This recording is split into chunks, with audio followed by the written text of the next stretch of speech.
Hello, viewers. Welcome to Literary Concepts. Today's topic is the elegy. Now, let us try to understand the topic elegy, the concept of elegy. The elegy is originated in ancient Greece, in the ancient Greek. So, in ancient Greece, the term elegy covered, war songs, love poems, political verses means political poems, lamentations for the dead. So that is crying for dead, feeling sorrow for dead, both grave and gay. Understand? So grave means at the time of death, gay means at the time of happiness. So all these themes are covered in the term elegy in Greece. So it was written in the Elegiac measure. So that is, it was written in the Elegiac measure. So that is a couplet. Elegiac measure is a couplet, means two lines. Contains two lines, composed of dactylic hexameter followed by dactylic pentameter. So that is one long syllable and two short, which means six times in the first line. Dactylic hexa means six times in the first line. Couplet means contains two lines. In the first line, you find that one long syllable and two short six times, and five times in the second line. That is dactylic pentameter. Penta means five. So, in that elegiac measure, the elegy was written during ancient time in Greece. Any poem written in this meter, in that meter, understand, in dactylic elegiac measure, so ranked as an elegy, whatever its theme might be. So whatever the theme, it may be happiness or it may be sadness, it may be anything, but that should be written in that meter, elegiac measure. In that elegiac measure, if it was written, so that was considered as an elegy. So that is the basic introduction of elegy. Now the modern uses. Let us understand the modern uses of elegy. So in the modern times, the theme that matters. So here, not the meter is not matters. The theme is very important in the elegy. The classical elegiac measure, so this meter, the classical elegiac measure which was used in Greece, so is not used in English verse. This elegiac measure was not used in English poems, English elegy poems. The theme of an elegy in English, the theme of an elegy must be mournful, that is sorrowful or sadly reflective. So sadly indicating sadness, sad thinking, or mournful, that is sad or sorrowful. That is very important in English. It is usually a lamentation for the dead. Generally, the elegy is a lamentation for the dead. Okay, crying for the died people.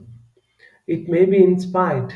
Sometimes the poem may be inspired by unrequited love, the fall of a famous city, etc. So sometimes it was motivated, the theme was motivated by unrequited, which was not shared, the shade, which was not shared love.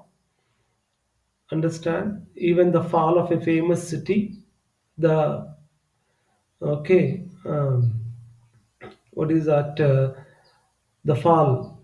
Understand the fall of a famous city, the destroy of a famous city, the ruin of a famous city. So these themes also inspired to write Elegy in English. So it is written as a tribute to something loud and lost. Generally, the Elegy is written as a tribute, contribution to something loud, to someone who is loved most, understand, and lost, to whom we loved. If we lost them, in the memory of them, we write Elegy.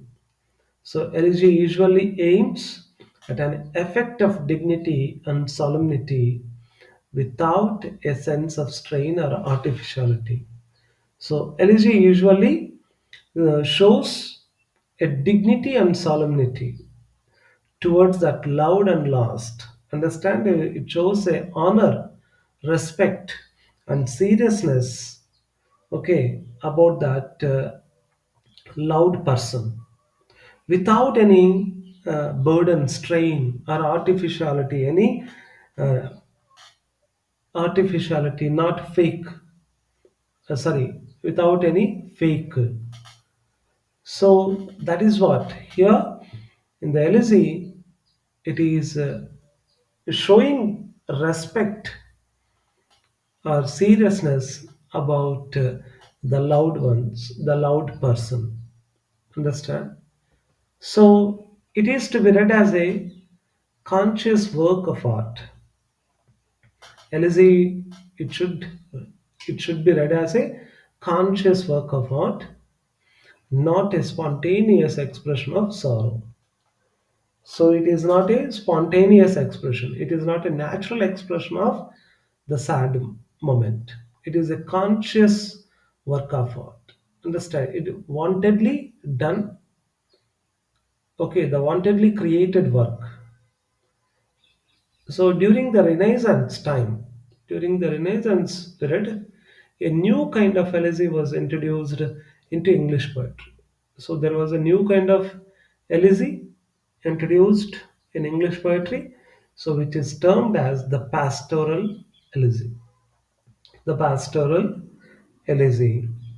So it followed a convention by which the poet represented himself as a shepherd bewailing the loss of a companion.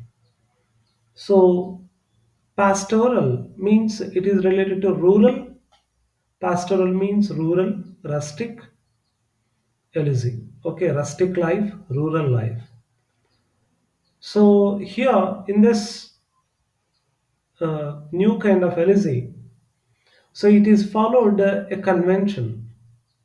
Yeah, okay, it followed a convention by which the poet represented himself. The poet himself represented as a shepherd, bewailing, crying for the loss of a companion, for the loss of a partner.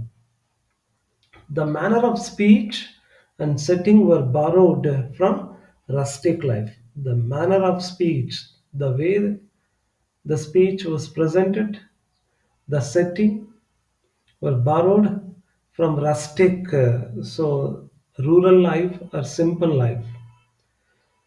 For example, Milton's Lycidas and Matthew Arnold's Thyrsis are example of pastoral elegies. Milton's Lycidas, Matthew Arnold's Thyrsis are example of pastoral elegies. So some of the famous examples of elegies. Edmund Spenser, the Astrophel. Okay, the Astrophel elegy was written on the death of Sir Philip Sidney in the year 1595. John Milton's Lycidas, the elegy Lycidas, was written in 1638. Thomas Gray's, this is one of the most famous elegy written in a country churchyard, which was written in 1757. The next one, the P.B. Shelley's Adonis. which was written in 1821. Then the next one, Alfred Lord Tennyson's In Memoriam, is another elegy which was written in 1850. And the next one, Matthew Arnold's Tharsis, a Monody, so written in 1866. And the next and last one, W.H. Auden's In Memoria of W.B. Yeats, which was written in 1940, etc. These are the some of the most popular examples of elegies. I hope this brief concept of elegy uh, you understood. So, thank you.